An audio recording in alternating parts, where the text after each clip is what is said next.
I just want to first thank Pastor Lee. He's not here, they're out of town with family.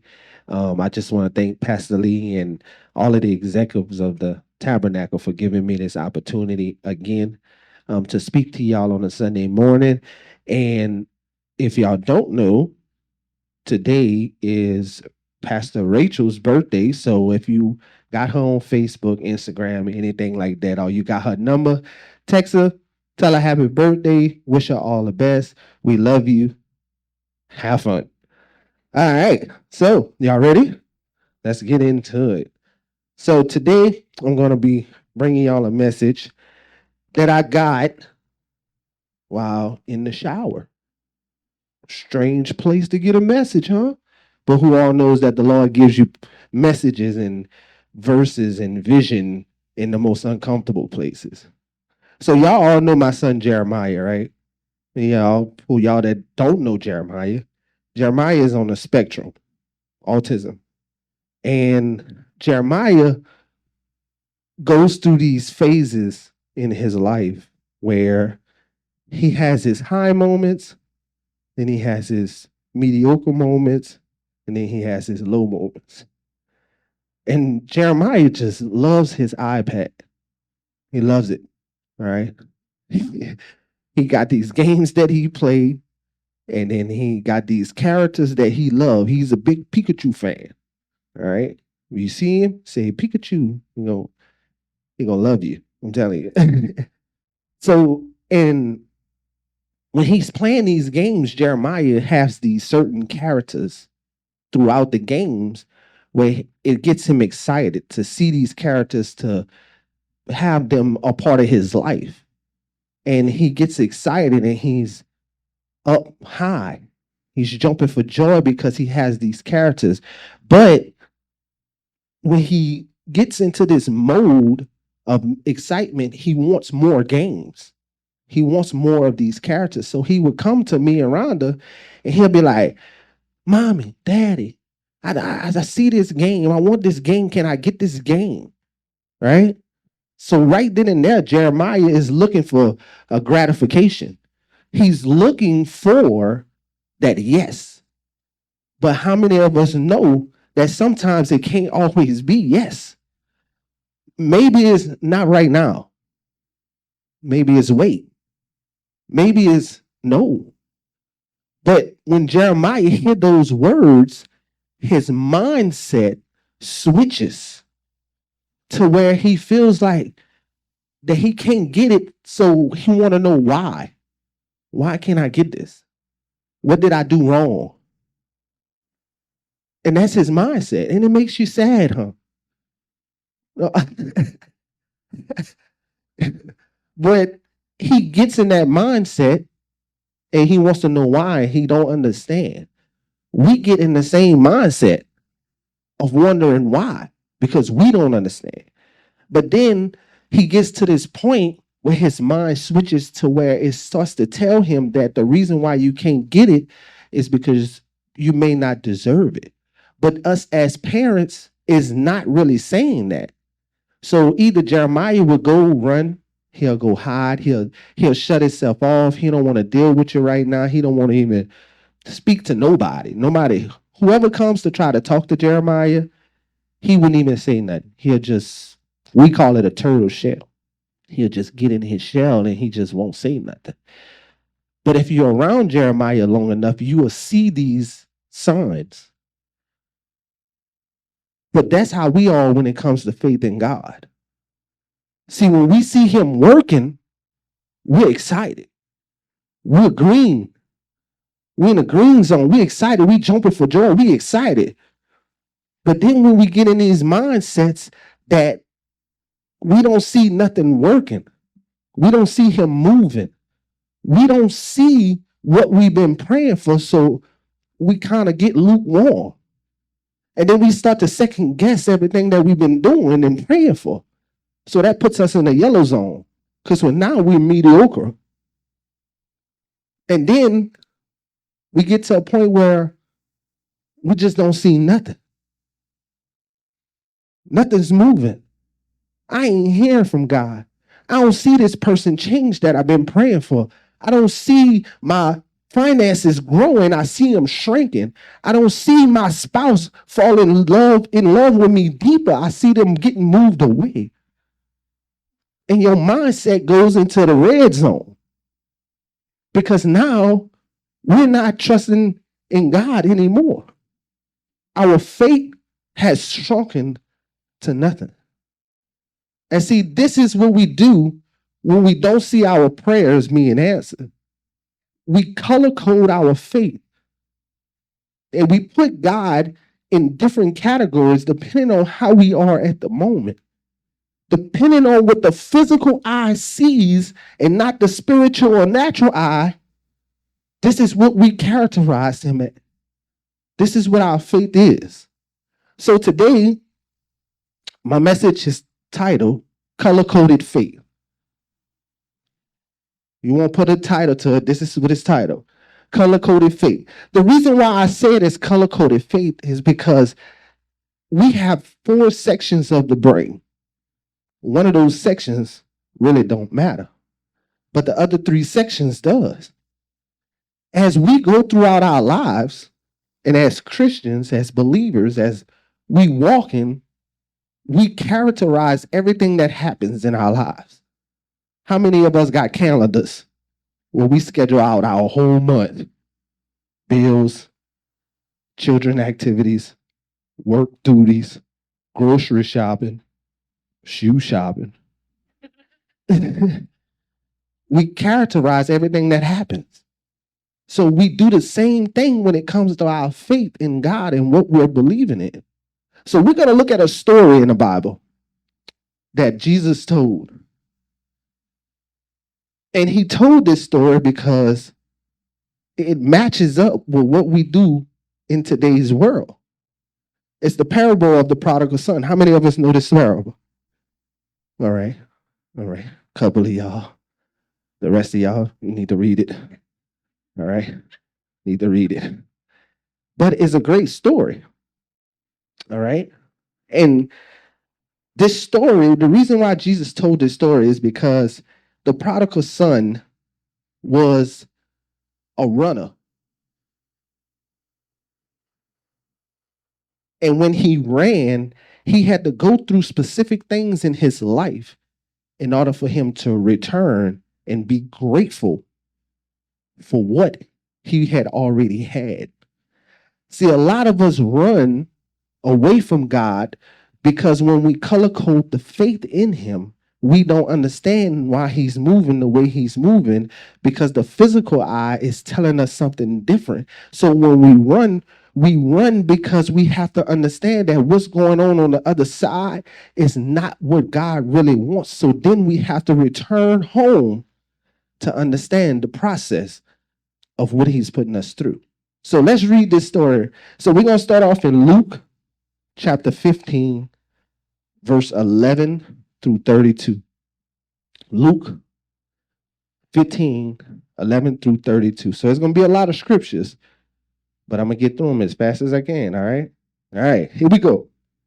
Verse 11, to illustrate the point further, Jesus told them this story. A man had 2 sons. The younger son told his father, I want my share of your estate now before you die. So his father agreed to divide his wealth between his sons.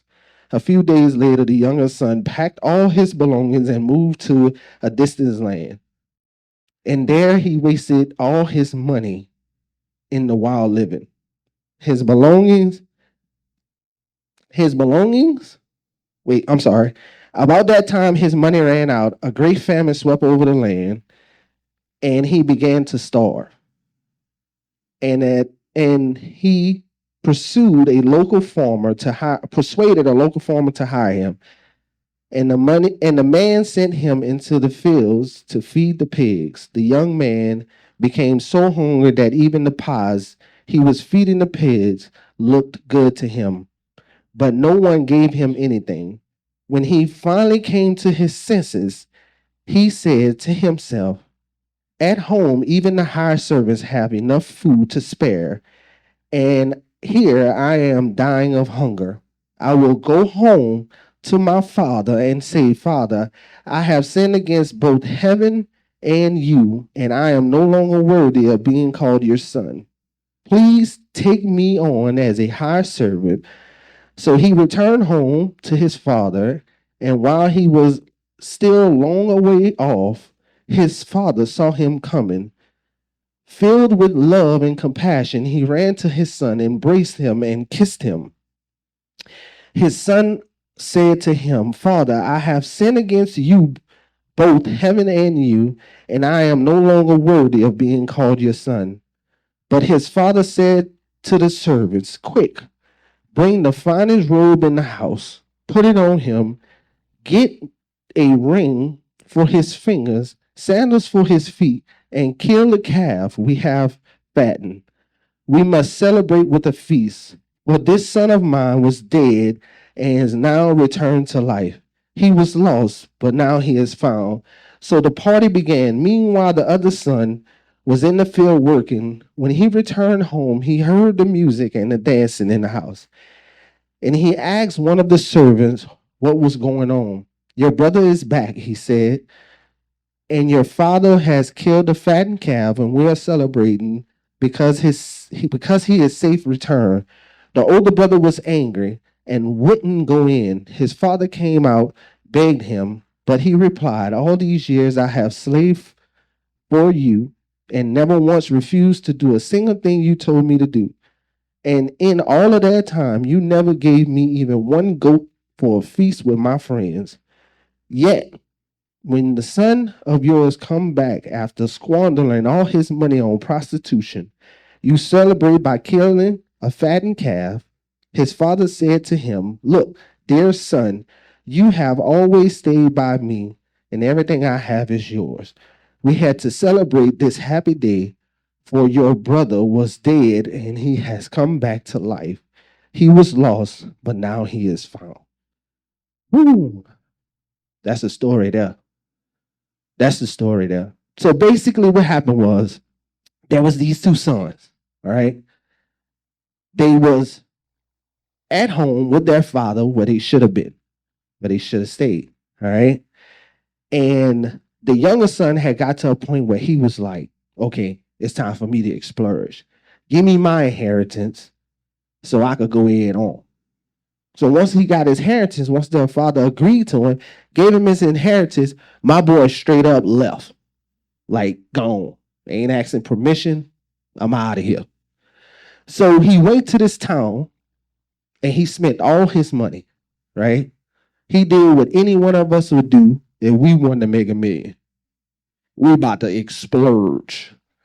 We gonna spend on all unnecessary stuff though, right? So while he was out, there was a famine that hit the land. For all y'all don't know what a famine is, basically a drought. There was no food coming in, there was no food going out. So he had to find a job. And the only thing he knew how to do was farm because that's what he learned. So he ended up getting a job as a helper on a farm, but he was feeding slop to pigs. You get to a point in our lives where was once servers, now we become servants.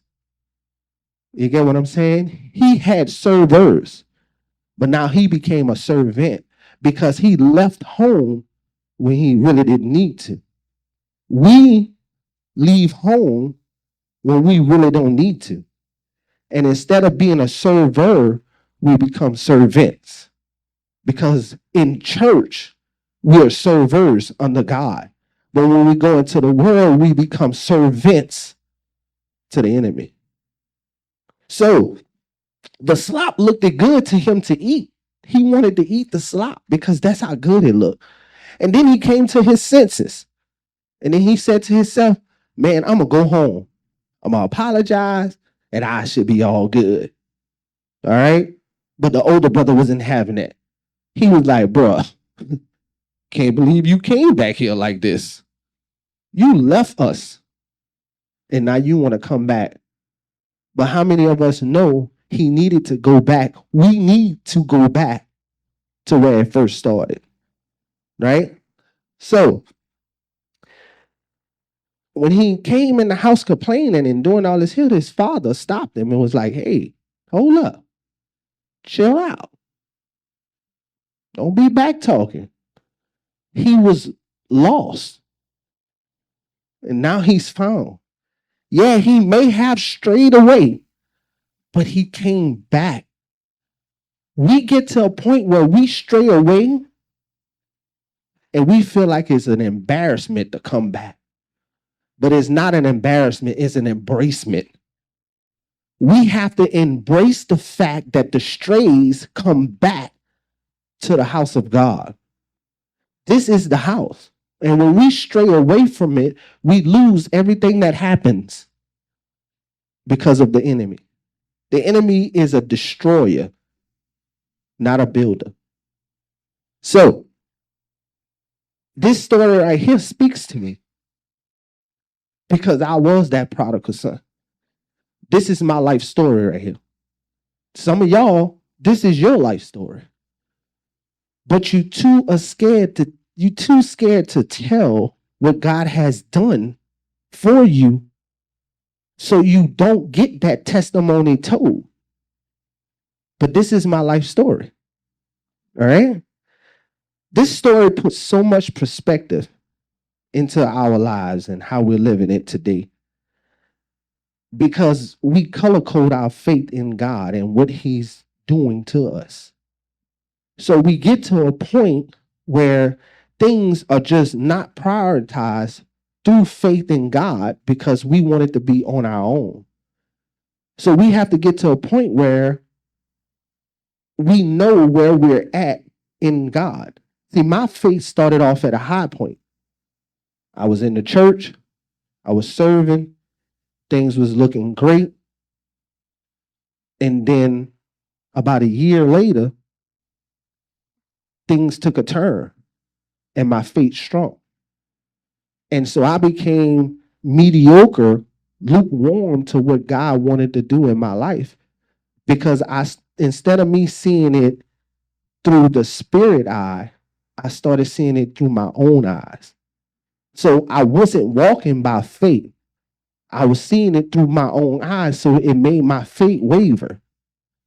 And then before you know it, because my faith was wavering and I wasn't seeing things changing, before you know it, I was like, why am I even in here? What am I doing in here? This ain't working for me. So next thing you know, I was gone. I straight up left. I straight up got up out of there. And guess what?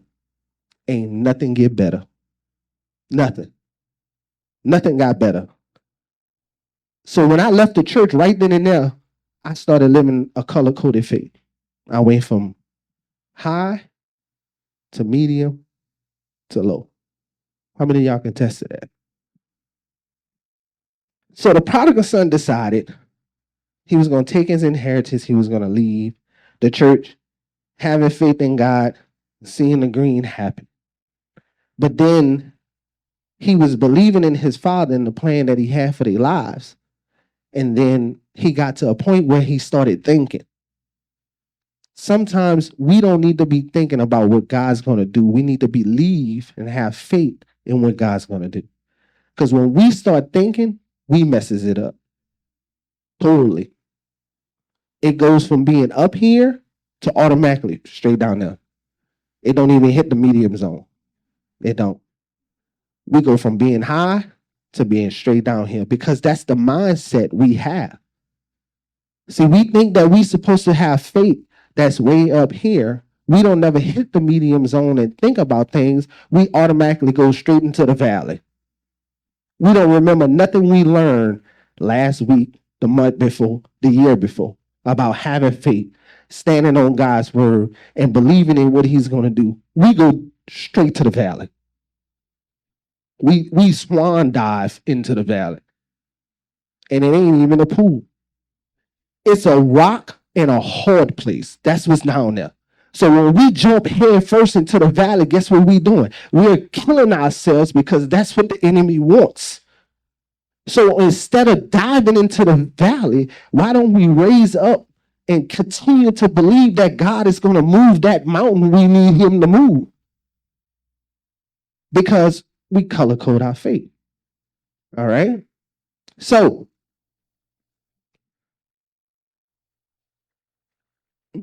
when I decided to leave the church and things got worse, and a lot of things happened in my life that I caused, you know, any one of us in here could say, well, I was hanging with this person and they did this and I was with them. No, it don't work like that. Right? I was hanging with this person because I chose to. I was hanging with this person, and when he did what he did, I chose to stay there and watch do what he do. And when the police came, I decided to stay there and get arrested with him because I didn't want to say nothing. So I chose to do what I did. The prodigal son chose to take his inheritance and leave. His daddy didn't put him out. The servants didn't say, you don't belong here, you gotta leave. Nobody said, hey man, if you come with your money to the village, we can double your money and we could parlay. No, he chose to take his money, go to the next town, spend it on all those who didn't care about him. I don't think y'all see where I'm going. He chose to take his money, go to another town, and spend his money on somebody that don't even care about him. How many of us go to another town with our money and spend it on other people and they don't care what happened to us? They don't care if you go to jail. They don't care if you kill somebody. They don't care if you do the drug because you think they laughing with you when they're really laughing at you. See, we get it confused because we characterize our faith in God. We color code our faith in God. And instead of staying home and understanding what he's saying, we rather take our money, go to the next town, and spend it on unnecessary stuff and people.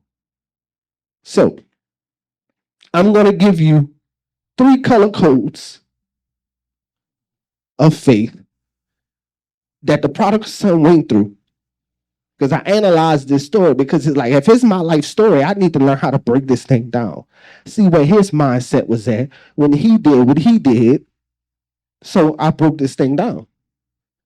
So the first color code I'm going to give y'all is a code red. Code red. Code red is evil, bad decision making,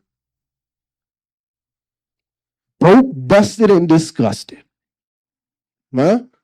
That was a good one. That was a good one. Let's look at verse 13 and 14. A few days later, this younger son packed all his belongings and moved to a distant land, and there he wasted all his money in a wild living. Verse 14. At about this time, his money ran out, a great famine, drought, swept over the land, and he began to starve. The son made a decision that the money would make him happy. All right? First off, red. Money is the root of all evil. So he was doomed. He was doomed from the beginning verse. He was doomed. He was straight into sin from the jump because he thought that the money would bring him happiness. Then he left home thinking that he would make it without his father's wisdom.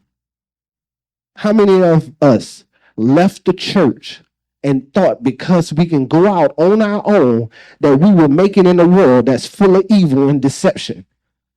That's his second thing that he did. Second thing that I did. All right? Second thing, he left home. First thing, he thought money could make him happy. Second thing, he left from home. Right?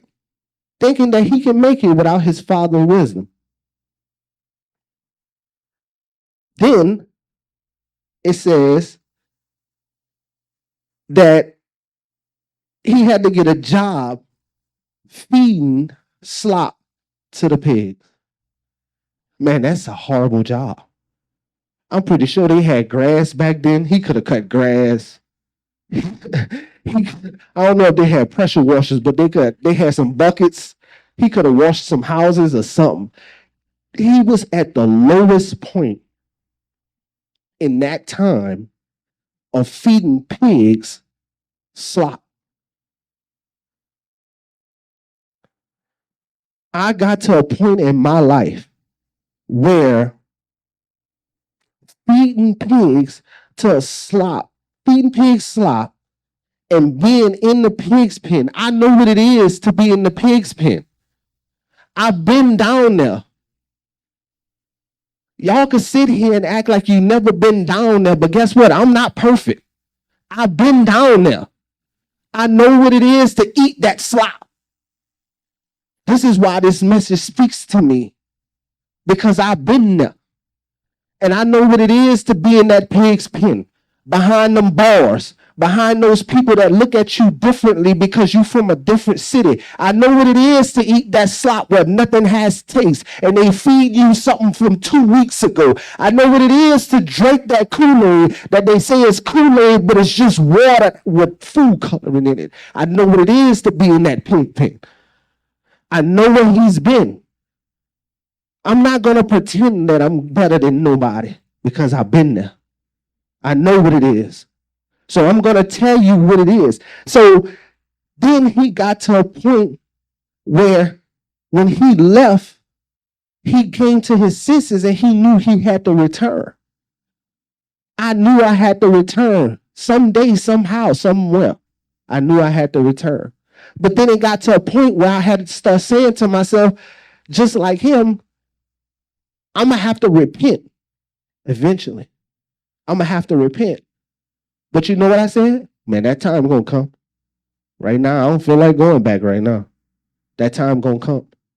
But then I remember this verse that came to me because I was so low. I was at the pig's pen. When I was in that pig's pen, I had to turn to God because, man, the experience I was experiencing was just not normal because I'm not normal. I'm a runner. I run from the police. I run from parenting decisions. I run from auntie and uncle that's trying to bring correction. I'm not trying to hear that. I run. I'm a runner.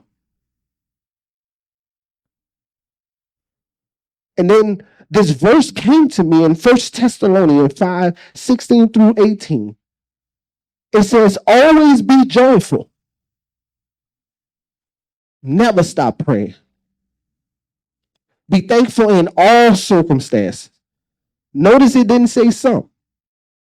Notice it didn't say in the ones you want to. It said in all. If you're doing notes or whatever, highlight, circle, underline, quotation mark, put stars by it. Because this is what we got to understand. We got to understand that no matter what we go through, no matter how high, medium, or low our faith is, we have to be thankful in all circumstances. For this is God's will for you who belong to Jesus Christ. We know that our faith in Jesus and what he's doing in our life is for a reason. And we have to be joyful. So when it starts feeling like you're headed to the valley, when it starts looking like none of your prayers are being answered, when it looks like nothing is going right, that everything is going wrong, we have to be thankful. We can't stop praying. We have to be joyful in all circumstances because he who lives in me will make sure that I see that all circumstances I go through, that everything that he's put into my life, every test that I come out of is a testimony for somebody to hear that I can say that God has done for me what he can do for you. And I'm not going to back down because I'm not going to characterize what he has to tell me. I'm going to pursue, I'm going to overcome, and I'm going to rise to the potential that he has given me because I ain't scared of what you think about me because I've been in the pig's pen. I've been in a mediocre level, but now I'm rising to the top and God is going to see me through and I'm not in the red zone. Because we know that having faith in Jesus says a lot when it comes to him because his word never comes back void. But if we're in the red zone, And we got to be thankful, and we got to be joyful, and we got to never stop praying. So if we do those things, then it puts us into my number 2 zone, which is the yellow zone, cold yellow. So we was at a cold red, we're in the valley. Now we're in a cold yellow. We're thinking about it. Oh, I knew I was down there, but now I didn't came up. And you know what we say? Well, what could I do now? What can I do now? So this is where you be lukewarm at. This is where the second guessing starts. This is where the self-doubt comes in. This is what people say matters more than what God say you are. I'm going to say that again. This is where what people say matters to you more than what God says you are. That's where we at. Even as believers, even as Christian walkers, even myself. I'm telling you, I lived a life where I had to be public recognized by people in order to feel good. I had to. I had to have the truck with the rims. I had to make sure I spend hundreds of dollars for the party. You know, if the guy's throwing a all guys night, I want to make sure I got the best fit, the fly shoes. You know what I'm saying? I got to be fresh. Got to be fresh. You know, got to be clean. So I was in a yellow zone because I wanted to make sure that my lifestyle lived up to what people thought.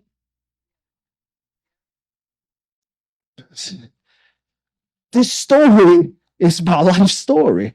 I had to live up to what I thought people thought of me. But I never realized that I put God in the yellow zone. I put him on pause. I told him, hold up. I got to see what my people think. Hold up. I got to see what my friends think. Hold up. I got to see what these women think. Not women, women. Yeah. Yeah. Paul understands that. But at the same time, I came up in church with faith that rose me to the top, that told me don't care what people think, only care what I do in you. So when they see you, they gonna see me, and we gonna make this world a better place. But I put him in a cold yellow. So the prodigal son was at a point where he got to this cold. Let's look at it. Verse 17 and 19. It says, when he finally came to his senses, he said to himself, at home, even the hired servants have food enough to share, and here I am dying of hunger. Well, I will go home to my father and say, Father, I have sinned against you, both heaven and you. Verse 19. And I am no longer worthy of being called your son. Please take me on as a hired servant. Man. Go back to verse 17. Go back to verse 7. When he finally came to his senses, how long we got to be dumb to come to our senses? Listen, I'm not no beat around deliver. How long we have to be this dumb, wait this long for us to know that what we're doing out there doesn't have an effect on our life eternally, because what we're doing here is helping us grow, go forward, and succeed in God. It don't take that long, man. This boy literally was at a point of going hungry, feeding pigs to a slop that looked good to him, instead of just going home, apologizing, and going on with his life. It takes us so long to apologize, move on with our life, and grow spiritually because we're so worried about what people think of us as believers in Christ. We got so much hatred towards somebody in our life that is stopping our growth in God because we don't have the sensitivity that he gave us to say, I'm sorry, and move on. We think that repenting is so hard, but all it is an apology that's sincere from the heart that God had already placed in you because the love that he has for us lives in us to come out of us to somebody else. We gotta love. So the youngest son finally came to his senses and realized that the high servant has food to spare. He started thinking about going back home, repenting, all that good stuff. Personally, and the reason why I keep saying personally, because I want y'all to know I'm relating to this story. You relate to this story. I said the same thing.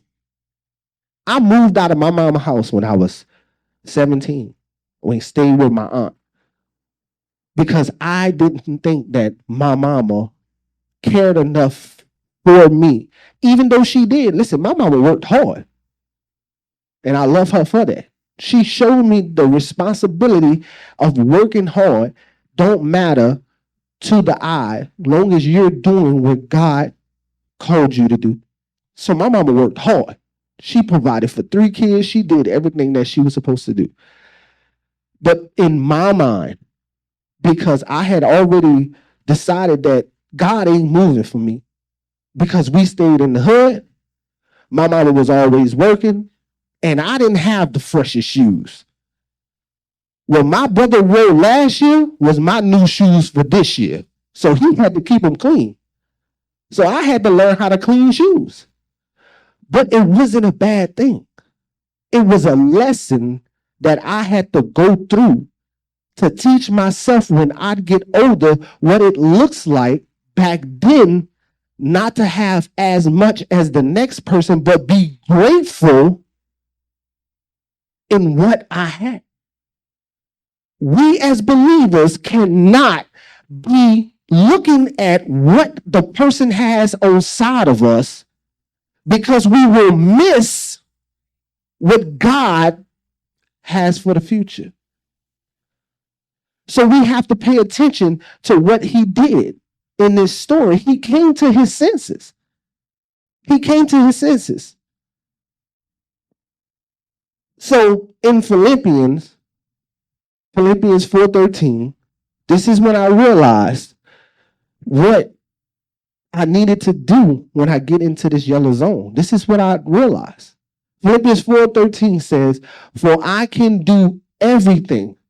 Once again, look at the words. The words mean so much when it comes to reading these scriptures. It says everything, not some things, not a little bit of things, but everything. Some translations say all things. Through Christ who gives me strength. That's a verse that each one of us should quote every morning we get up. Because by his strength, you rose. You got up. You was able to brush your teeth. You was able to do all these things. As long as we have faith in the Lord and that he's controlling every situation in our lives, no matter what we go through, he's the control person. He's the person that got the wheel. That he's the person that's not color-coded in the yellow zone. That he's a green, he's a go. That he's going to do everything that we want done, everything that we pray for. That he's going to go through it with you, not on side of you, not behind you, but he's going to be in the front, moving everything out of the way so you can have a clear path, so you can see the light, so that you can know that through all things, through him, who gives you strength, that you will move mountains by saying, I don't move this mountain. Father God, forgive me, for I have sinned. But at the same time, know that when you asking for forgiveness, that he is moving on your behalf to eliminate that sin that you are asking forgiveness for. So we color coded into a color yellow. So then we got to understand that Christ died for us, that this color doesn't take an effect, that we don't put him in the yellow zone, because we're not supposed to stay lukewarm. We're supposed to always be on fire with God. We're supposed to always have the stability and the faith in him that he's going to move this mountain. When we ask him to move this mountain, that he's going to see these finances blessed. He's going to see my marriage blessed. He's going to see my kids grow. He's going to see my family members saved. Man, you can't have what you want unless you give something to allow him to control what it really means to have faith in him unconditionally. And then we get to a point where he went home, right? And we all have to come home at some point in time in our life. We all scared. We all have our doubts. We all have those things in the back of our mind that people are going to look at us different. I was an alcoholic. I did drugs. I got more than one baby mama. All these things. Whatever the world tells you. And the world tells us a lot. It does. But we have to remember that we characterize and we put God's faith in our life. We put it into zones because how we feeling at the moment and what we're willing to put up with at that time is what we give him in order for him to move in our lives, when it should not be like that. So the prodigal son, he was in a red zone. He was in a red zone because he left. And he didn't need to leave. We leave the church and we don't need to leave. We stop depending on God and we don't need to stop depending on him. We need to depend on him more. We need to be in church more, and we need to love people more. So we get to these points in our lives where we put God and our faith in a cold red. We could stop completely depending on him because the physical eye wants to do it. The physical eye sees it. But then we get to a point where something happens and we saying, oh, that must be God. Let me put a little bit more faith in him. So we put him in a cold yellow. We put him in the yellow zone because we saw something happen. Something happened. You notice how close I got to see what he did? That's what happened. It was that small, and we had to get that close to see it happen. When God really wants you to see it happen, he don't want you to have to look through the magnifying glass to see him moving. So he tells us that we need to go home. Prodigal son had to go home for him in order to realize what his father had for him. So when he went home, and when we go home, we go into this cold green. Cold green. Come on. Cold green. We got to understand this is the most important color of all colors. Right here. Cold green. Because it ain't satisfying to nothing that you're going to do in your life until you give God this color. This is the color. Let's see why. Verse 31 and 32. His father said to him, look, dear son, you have always stayed by me, and everything I have is yours. we had to celebrate this happy day. For your brother was dead and he has come back to life. He was lost.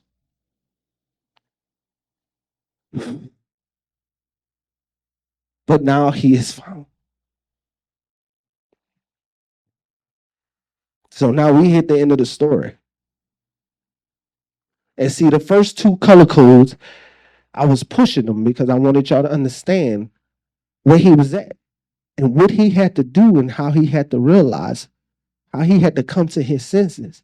But at the end of the day, this code green is a statement that we all have to understand. The reason why we got so many empty seats in here, because so many lost people don't know what it is to come back home. See, we go in our valleys.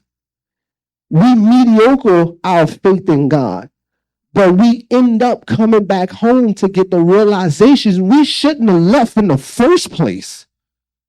I shouldn't have left the church in the first place. I had so many people that wanted to see me do good.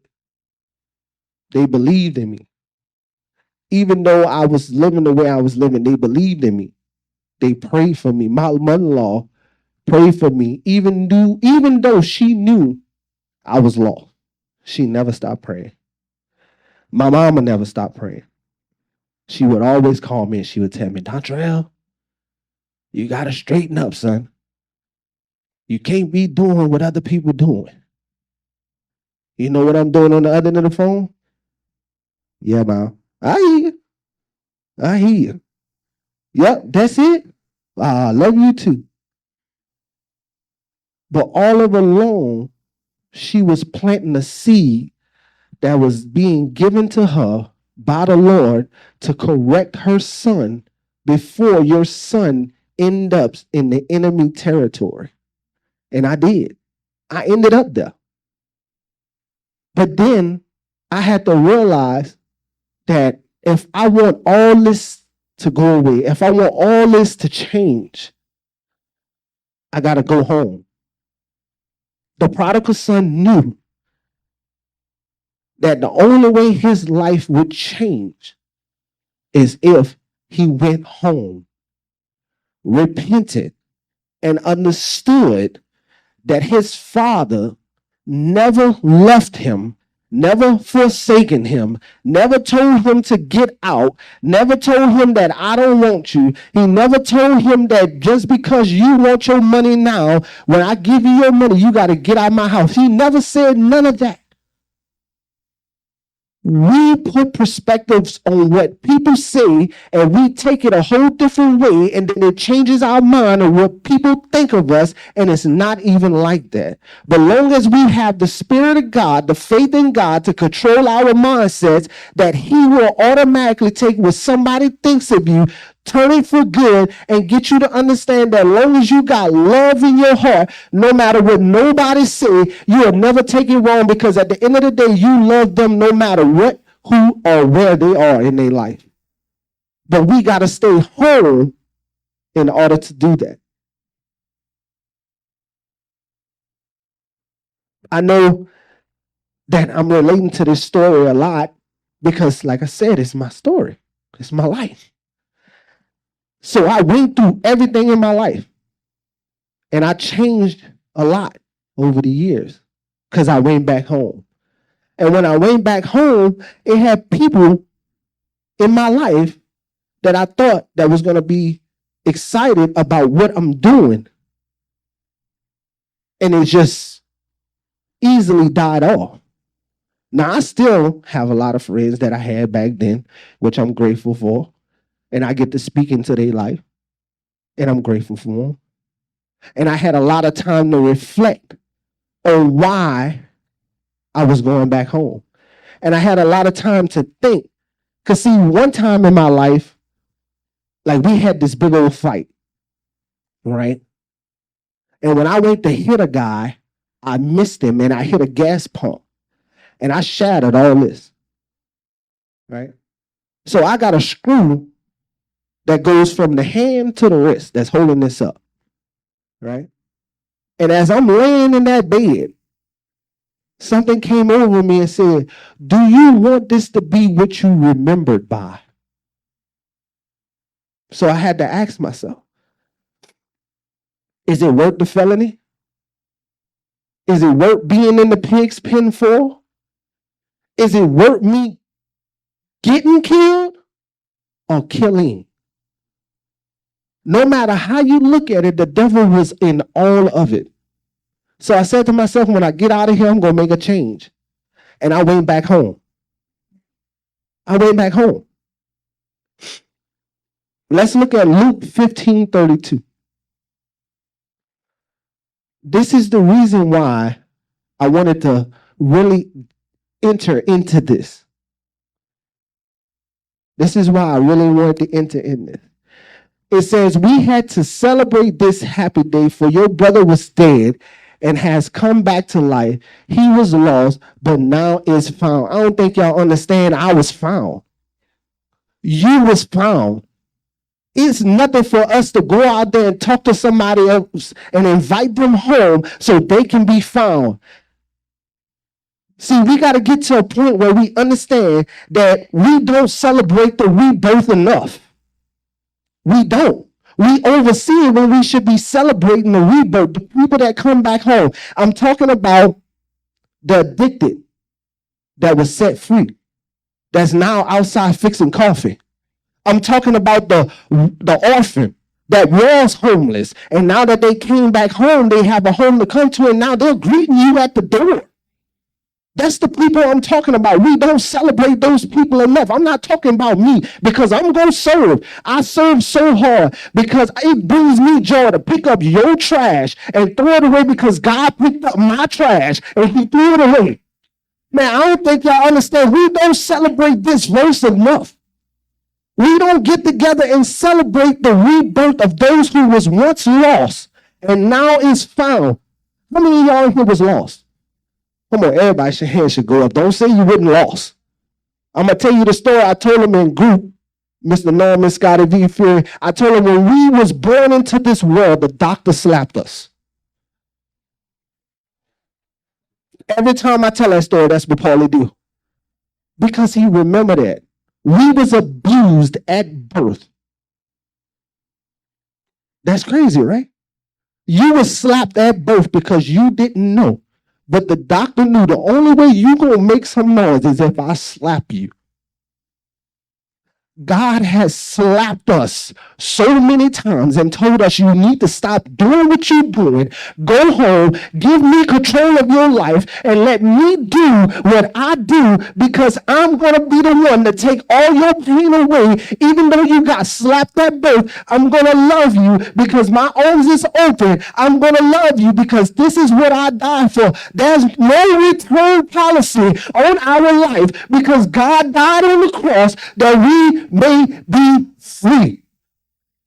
You don't get free if you're not in the house, if you're not at home. The prodigal son left home from his father because he didn't think that the wisdom and the knowledge that he was giving him was enough. So he decided he was going to go out into the world, explore, see what the enemy has for me. And then he came to his senses when he was about to die from being in the pig's pen, from feeding slops to the pigs. He realized that I need to go home so I could be back with my father, so I could get the wisdom and knowledge I need for those who don't know what it's like to be in a world, that I can preach, teach, and get them to understand that as long as I stay home, I'm going to be okay. As long as I stay home, my faith in Jesus is going to flourish. As long as I stay home, God is going to protect me. As long as I stay home, you're not getting it. As long as I stay home,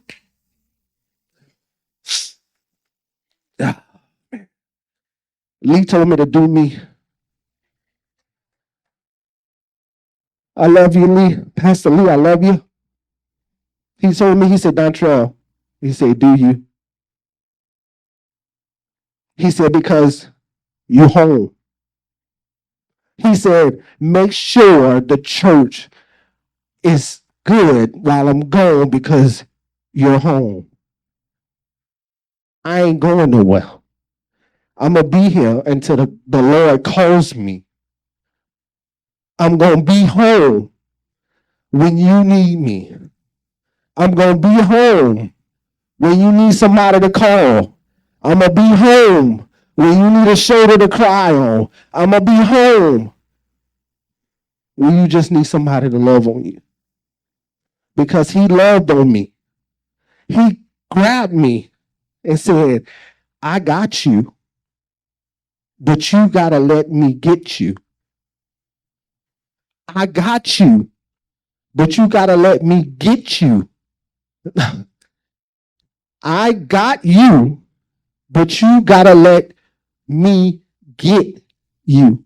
Some of us are scared to let him get us because we're scared of the results of what he can do for us, that we don't let him get us. I'm not second guessing nothing that I did. I'm not second guessing nothing that I went through because it made me the man I am today.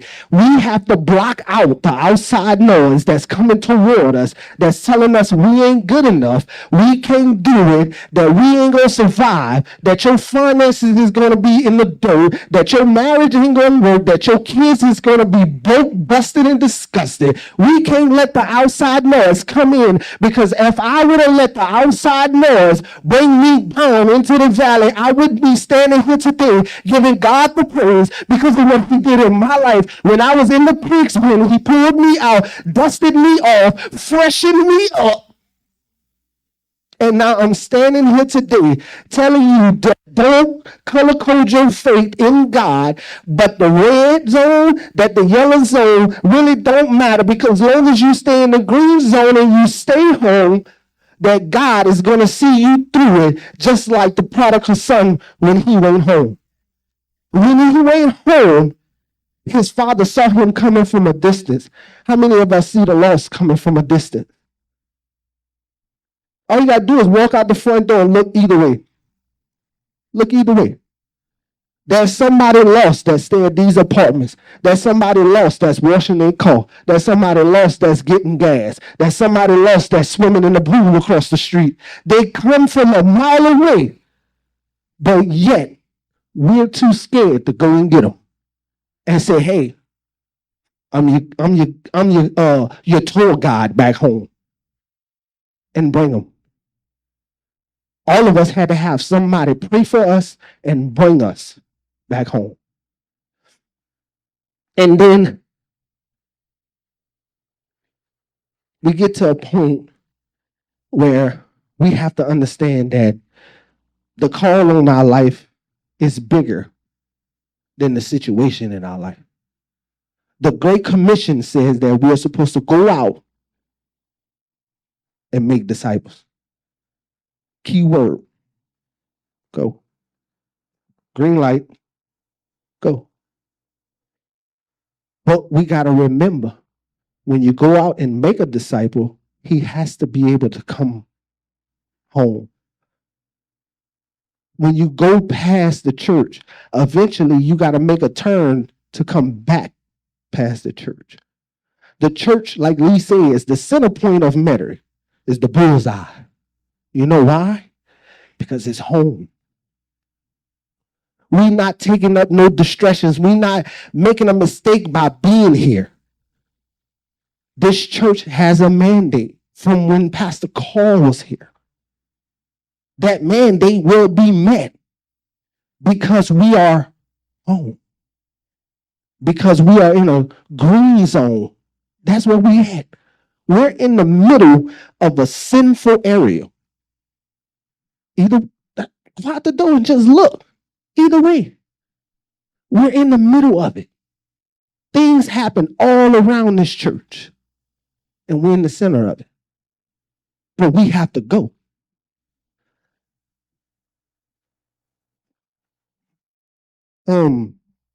So we have to remember that the reason why the prodigal son went home and his father, they celebrated him and they did all this, is because they got to a point where it was so nice to see them come back home. When we see somebody that's been gone for weeks and months, years, that's a celebration. Even if they only hit a visit, that's a celebration. That's a love. That's compassion. That's Jesus. That's what he wants us to do. He don't want us to take what we're doing and who he's bringing in these doors for granted. But in the order for us to see those lost come through that door, we got to stay in the green zone and have high faith from the beginning that God is going to fill these seats. Because the minute that we get confused or second guess why we have so many empty seats is when the Spirit of God is being tormented by our thinking and the enemy has a playground. This is our home. We have to protect it. We have to always be on go mode. So as I come to a close, let's look at Psalms 91:2. Psalms 91:2. This I declare about the Lord. He alone is my refuge, my place of safety. He is my God, and I trust him. We go through 3 different zones in our life. This scripture puts each one of those zones in a place. If you're in the valley, if you're in the red zone, you got to remember that he's your refuge. That nobody else can save you from that valley but him.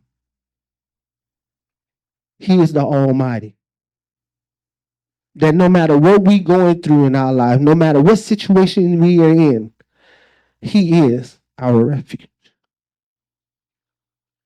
And then you got to understand when you're in that cold yellow and you second guessing and you don't know what to do and you just not understanding why.